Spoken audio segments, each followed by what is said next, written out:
हर हर महादेव दोस्तों, आप सभी लोग जानते हैं कि 7 अगस्त 2024 के दिन है हरियाली तीज।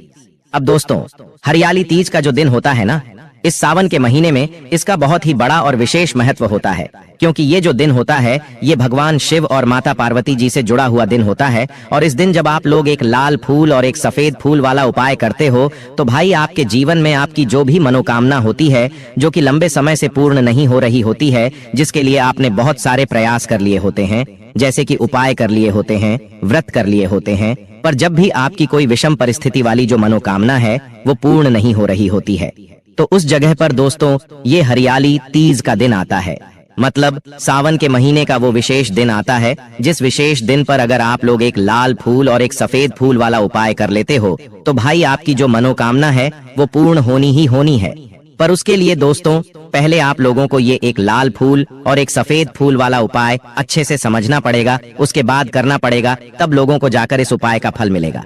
तो इस उपाय को पहले आप लोग अच्छे से समझना, उसके बाद अगर कुछ समझ ना आए तो पूछना, और उसके बाद करना। आप लोगों को इसे एक लाल फूल और एक सफेद फूल वाले उपाय को करने का वो फल मिलेगा जिसकी आपने कभी कल्पना भी नहीं करी हुई होगी। तो अगर आपके जीवन में कोई भी ऐसा काम है, कोई भी ऐसी मनोकामना है जो कि लंबे समय से आपने सोच कर रखी हुई है और वो पूरी नहीं हुई है, तो आप लोगों को ये हरियाली तीज का दिन बिल्कुल नहीं छोड़ना चाहिए। हरियाली तीज के दिन भगवान शिव आपको सब कुछ देते हैं, क्योंकि ये दिन भगवान शिव और माता पार्वती जी का होता है। और इस दिन जो है दोस्तों, दान की गई चीजों का भी हमें बहुत ही बड़ा फल मिलता है। इसीलिए इस वीडियो को बिना भगाए अंत तक देखिएगा, ताकि इस उपाय को करने के बाद आपका भाग्य प्रबल हो जाए, आपके नवग्रह आपका साथ देना शुरू कर दें, आपके घर की बरकत हो, आपके घर की उन्नति हो और भगवान भोलेनाथ का आशीर्वाद हमेशा आप पर बना रहे। तो दोस्तों, इस दिन जो है सुहागन सामग्री जो है दान करने से आपको बहुत बड़े फल की प्राप्ति होती है। तो चलिए दोस्तों, हम जानते हैं इस हरियाली तीज के दिन माता पार्वती और भगवान शिव जी से जुड़े हुए इस विशेष दिन पर आप लोगों को एक लाल फूल और एक सफेद फूल वाला उपाय आखिर करना कैसे है।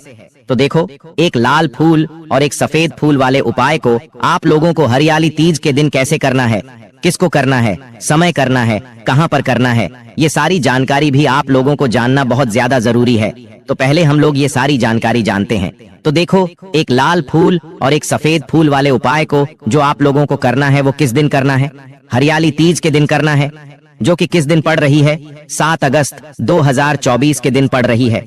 अब इस उपाय को किसको करना है? देखो, अगर घर में से कोई एक सदस्य इस उपाय को कर रहा है तो भाई घर का जो बड़ा मुख्य सदस्य होता है वह ये वाला उपाय करेगा।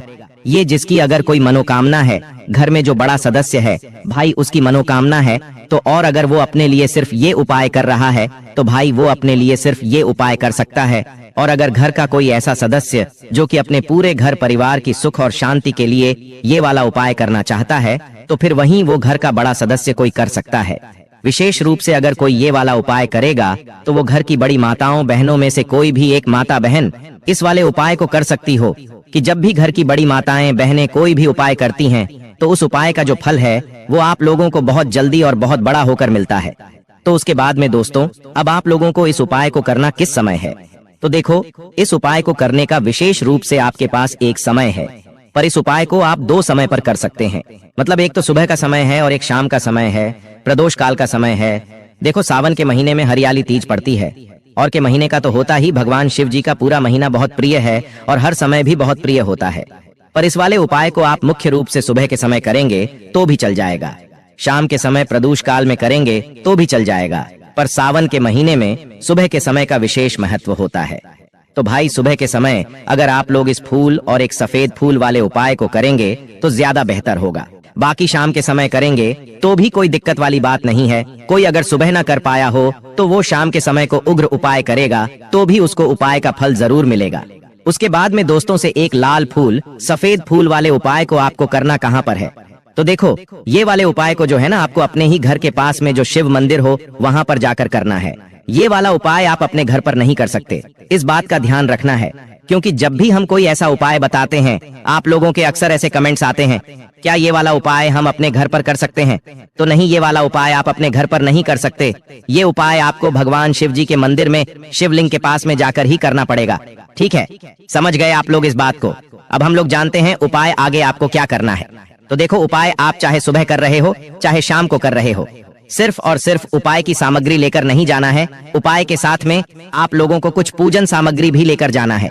ऊपर पूजन सामग्री कहने का मतलब है जैसे सुबह के समय आप लोग जा रहे हो, वैसे भी सावन का महीना चल रहा है तो ज्यादातर लोग अपनी पूजन सामग्री लेकर जाते ही जाते हो, है ना। तो उन लोगों के लिए कोई दिक्कत नहीं है।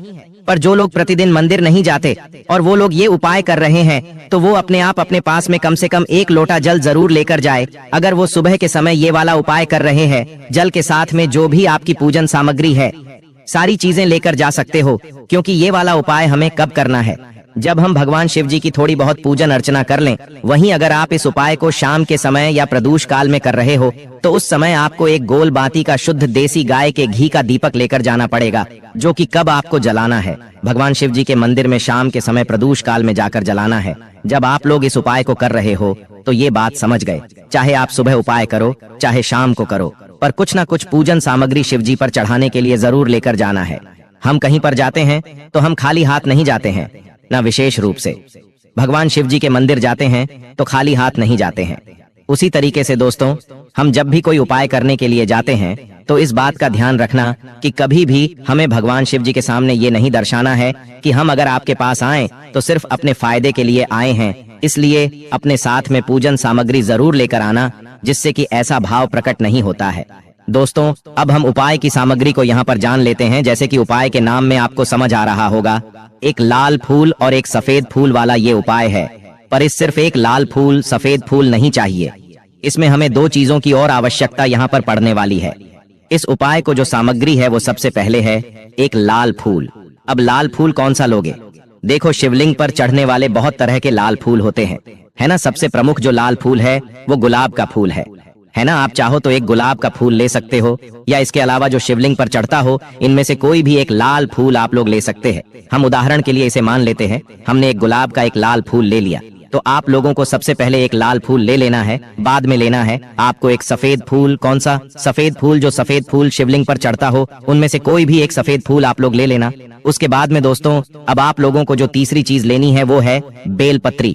बस उपाय में यही सामग्री है, एक लाल फूल, एक सफेद फूल और 2 बेलपत्री। ये सामग्री अपनी तैयार करना, अपनी पूजन सामग्री तैयार करना, जिससे आप पूजन करने वाले हो, चाहे सुबह कर रहे हो उपाय शाम को कर रहे हो, पूजन विधि एक ही रहेगी और पूजन मतलब जो उपाय की विधि है वो भी एक ही रहेगी। तो सबसे पहले आपको भगवान शिव जी के मंदिर पहुंचना है। शिव जी के मंदिर जैसे ही पहुंचते हो तो भगवान शिव जी के दर्शन करके उनकी पूजन आराधना करना है। सुबह के समय गए हुए होंगे तो 1 लोटा जल और जो भी आपकी पूजन अर्चना है उन सारी चीजों से आपको अपनी पूजा अर्चना करनी है। वहीं शाम के समय गए हुए होंगे तो सबसे पहले जाकर आपको अपना गोल बत्ती का शुद्ध देसी गाय का घी का दीपक जलाना है। दीपक जलाने के बाद दोस्तों, या सुबह की अपनी पूजन अर्चना करने के बाद दोस्तों, आप लोग शिवलिंग के पास बैठ जाना। साइड में बैठना है, सामने नहीं बैठना है ना। शिवलिंग के पास में बैठने के बाद आप जो इस उपाय को करने की सामग्री लेकर आए हुए हो, हरियाली तीज के दिन भाई वो उपाय की सामग्री निकाल लो।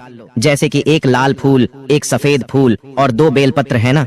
अगर किसी कारणवश भाई आपको 2 बेलपत्र ना मिल पाए, है ना, वैसे तो मिल जाएगी, पर पहली कोशिश आपकी ये होनी चाहिए आपको 2 बेलपत्र मिल जाए।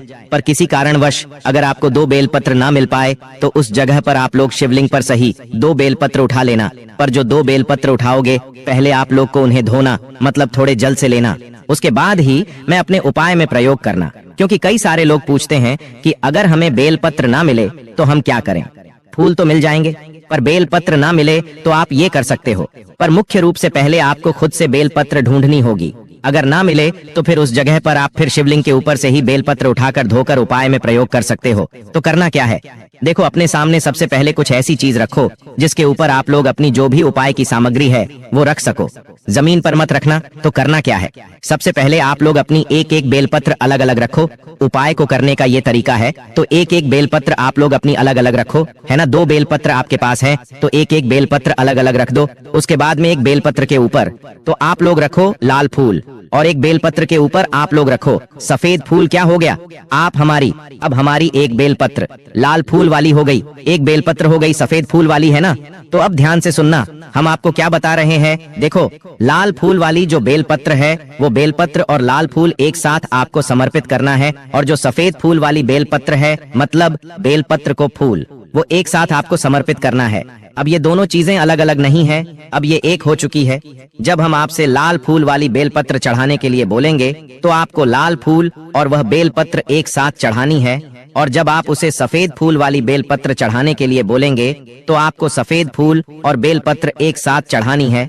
अब वो स्थान समझ लीजिए कि कहाँ पर आपको ये बेलपत्र चढ़ानी। तो देखिए, सबसे पहले आप अपनी वह लाल फूल वाली जो बेलपत्र है उसे उठा लीजिए।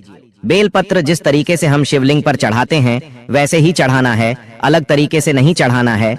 बस बेलपत्र के साथ में जहाँ बेलपत्र चढ़ाओगे वही आपको साथ साथ में फूल भी चढ़ाना है ना। तो अपनी लाल फूल वाले बेलपत्र को सबसे पहले उठा लो और शिवलिंग पर जो माता अशोक सुंदरी जी वाला स्थान होता है उसे पता कर लो, है ना। आप लोग जानते ही होंगे शिवलिंग की जलाधारी के बिल्कुल बीचों बीच में जो स्थान होता है वो माता अशोक सुंदर जी का स्थान होता है ना। तो भाई सबसे पहले अपनी लाल फूल वाली बेलपत्र को उठाना है और आपको माता अशोक सुंदर जी वाले स्थान पर समर्पित करना है। अब यहाँ पर ध्यान इस बात का देना कि इस बेलपत्र की जो डंडी का मुख होगा वो जलाधारी की तरफ होगा, जहाँ से जल बहता है और नीचे गिरता है उस तरफ इस बेलपत्र की डंडी का करके इस बेलपत्र को आपको माता अशोक सिंह जी वाले स्थान पर समर्पित करना है। बेलपत्र के साथ साथ में ही आपको लाल फूल भी समर्पित करना है, अलग अलग नहीं करना है। एक साथ ही माता अशोक सिंह जी वाले स्थान पर अपनी वह बेलपत्र और लाल फूल जो है एक साथ आपको समर्पित कर देना है ना। बेलपत्र की डंडी के मुंह जलाधारी की तरफ करके आपको समर्पित कर देना है। जैसे ही आप लोग अपनी लाल फूल वाली बेलपत्र को माता जी वाले स्थान पर समर्पित कर देते हैं, उसके बाद में आप लोग अपनी सफेद फूल वाली बेलपत्र को उठा लीजिए। मतलब कि वह बेलपत्र और सफेद फूल दोनों एक साथ उठाना है और एक साथ अर्पित करना है। अब सफेद फूल वाली बेलपत्र हमें कहाँ पर समर्पित करना है? अब ये सफेद फूल वाली जो बेलपत्र है ये आप लोगों को भगवान शिव जी की शिवलिंग के ऊपर समर्पित करना है। तो शिवलिंग के ऊपर जब आप इस बेलपत्र को समर्पित करो तो इस बेलपत्र की डंडी का जो मुख है ये आपकी तरफ होना चाहिए, क्योंकि जब हम किसी मनोकामना के लिए कोई बेलपत्र या उपाय करते हैं तो भाई वो बेलपत्र की डंडी का मुख हमारी तरफ करके हम समर्पित करते हैं। बस ध्यान रखना कि बेलपत्र के साथ में सफेद फूल भी आपको शिवलिंग के साथ, मतलब उस बेलपत्र के साथ में शिवलिंग के ऊपर समर्पित करना है। तो अपने सफेद फूल वाली बेलपत्र है वही उसको उठाना और बेलपत्र की डंडी का मुख अपनी तरफ करके इस बेलपत्री के साथ में इस सफेद फूल को भगवान शिव जी की शिवलिंग के ऊपर समर्पित कर देना। जैसे ही आप लोग यह दूसरे नंबर की बेलपत्री या सफेद फूल वाली बेलपत्र शिवलिंग के ऊपर समर्पित कर देते हो, उसके बाद में आपको भगवान से अपनी वह मनोकामना भूलना है जिसके लिए आप लोग अपना यह वाला उपाय कर रहे हो, या वह दुख और परेशानी भूलना है जिसके लिए आप लोग अपना यह वाला उपाय कर रहे हो, है ना। दूसरे नंबर की सफेद फूल वाली बेलपत्र है। इस बेलपत्र को समर्पित करने के बाद आप अपनी मनोकामना जरूर बोल देना जिसके लिए भी आप अपना ये वाला उपाय पूरा कर रहे हो। उसके बाद में 2 मिनट भगवान शिव जी के नाम का वहीं पर बैठकर जाप करना, या कोई भी भगवान शिव जी के एक मंत्र का।